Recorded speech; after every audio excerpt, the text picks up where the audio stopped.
MWANYA NYAMURE ya Senate iria irathurima IKUO cia SHAKAHOLA NIICEMANIRIE na atongoria a MUUGANO wa KIAMA kia AITHIRAMU nikio kiukaine ta SUPRIM Council of Kenyan Muslims na kuria makorirwo makiandikithia thirikari kwanga kuingirira wiyathi wa dini mubango uria thirikari yedekithitie niguo KURUA na udini mwogomu.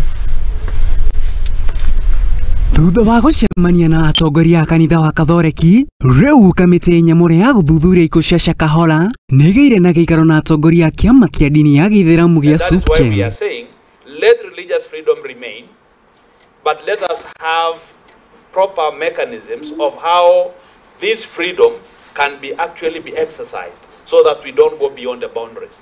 Because it's normally said where you have freedom ends, someone else begins. So we should not get into those into that particular place. Makiaia mbere ya kamiti ino, atongoria ni mareganite na itua ria thirikari ria kwendekithia kuramata nyumba cia ihoero, makiuga ni kuhotomia wiyathi wa dini na mahoya. The religious freedom in our context is that we do not want the state to get into the space of religion, because the state has no religion.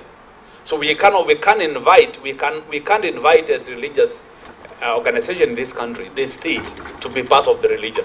No thengia ya kuheana murugamo uyu ni metikiranite ati kwina udini mwogomu kuona Makenzi atumirire ibuku itheru gutabania njuragano cia andu kuhetukira utauru mwogomu guku makiuga kwihinga kwa kahinda kanini ni raini na morutani mao no ti nginyagia gukua. Call upon now this body, this entity, this committee of the council to be able to check on what exactly is going on there, what are the books that they are using, how are they interpreting some of those classical traditions, the hadiths and the Quran in that particular place, so that you can actually determine that this person has gone beyond the religious teachings. Medekithia mao ni gwakwo gwa kamiti ya mwanya kuma kuri odini niguo kuhota kurumirira mitaratara na morutani na niguo gwithema na gwitukania kwa dini ciothe. What we are saying is each religion should have their own controls and checks.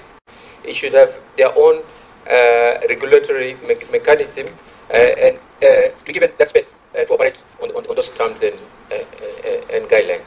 And now, for this particular case, I think that will be something that can be discussed, can be legislated for people to agree. How do we deal with this particular crime? Is this just a crime like any other crime? That is what should be determined before a decision of how this crime could be punished could be decided upon those considerations. Adini ha Muthingi TV, riakwa ni Maina wa Mushwe.